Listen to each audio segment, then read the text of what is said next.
Yo guys, what is going on? It's Sandy coming back at you today with some more Division content, and man, can you feel it? Change is in the air.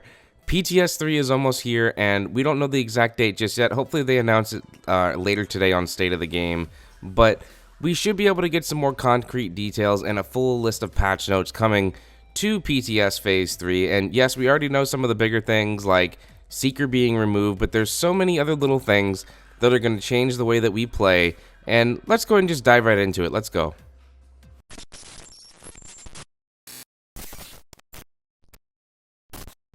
Okay guys, there's a lot of information to cover in a very short amount of time. Yes, we're going to be having a full-on patch notes review of PTS 3 and what things are going to be changing, how things are going to be just completely overhauled. And the first thing, and probably the biggest one of all, that most of us were excited for was the idea that they were adding a new gear set in the Division. I mean, you know, every time there's a new update, it's always nice to see a new set of gear because it's interesting to see how players react to it, how it plays into the meta, and things like that. But we all know that Seeker seemed to be a little bit broken with PTS 1, with skill power and Seeker mines and the Historian and this and that. It was just complete craziness, and just the PvP aspect of the Dark Zone went off the walls with this stuff.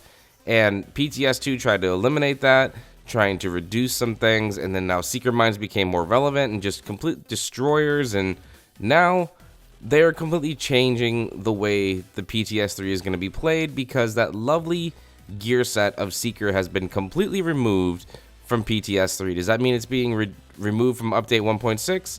We don't know yet. I mean, there needs to be a lot more testing involved, and they need to rethink the entire talents and the gear set bonuses and what you get from Seeker to try and help balance the scenario that a lot of people are in, which is, oh my gosh, I'm being completely destroyed by Seeker mines and some of these one-shot builds because this thing is so powerful.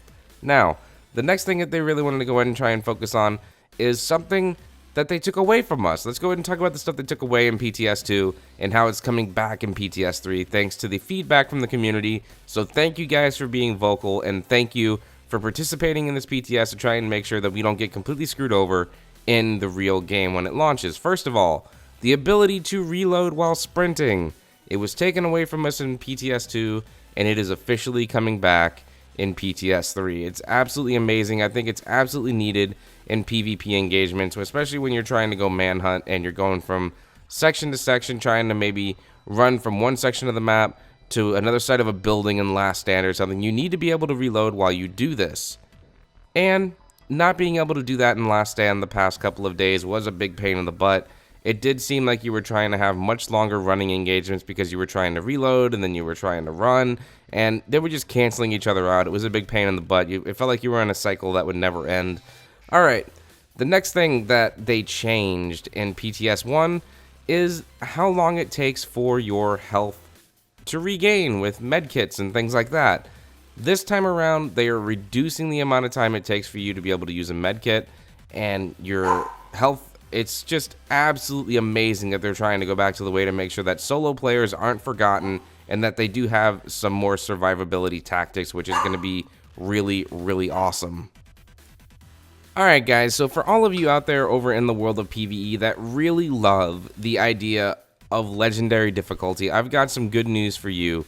We all know that a bunch of you out there are excited for the exotic caches, being able to pick up about 12 of them a week between 4 characters, running all 3 missions, Times Square, Warren Gate, and Napalm, just to try and make sure that you're going to have an opportunity to try and get some of that really, really hard RNG gear that not everybody's able to get their hands on. I mean, hell, I'm still hunting for a Tommy gun, I'm still looking for the Urban MDR, and I'm hoping that eventually I'm going to be able to get my hands on this stuff thanks to the exotic caches, because it just seems like running survival is just beating a dead horse at this point.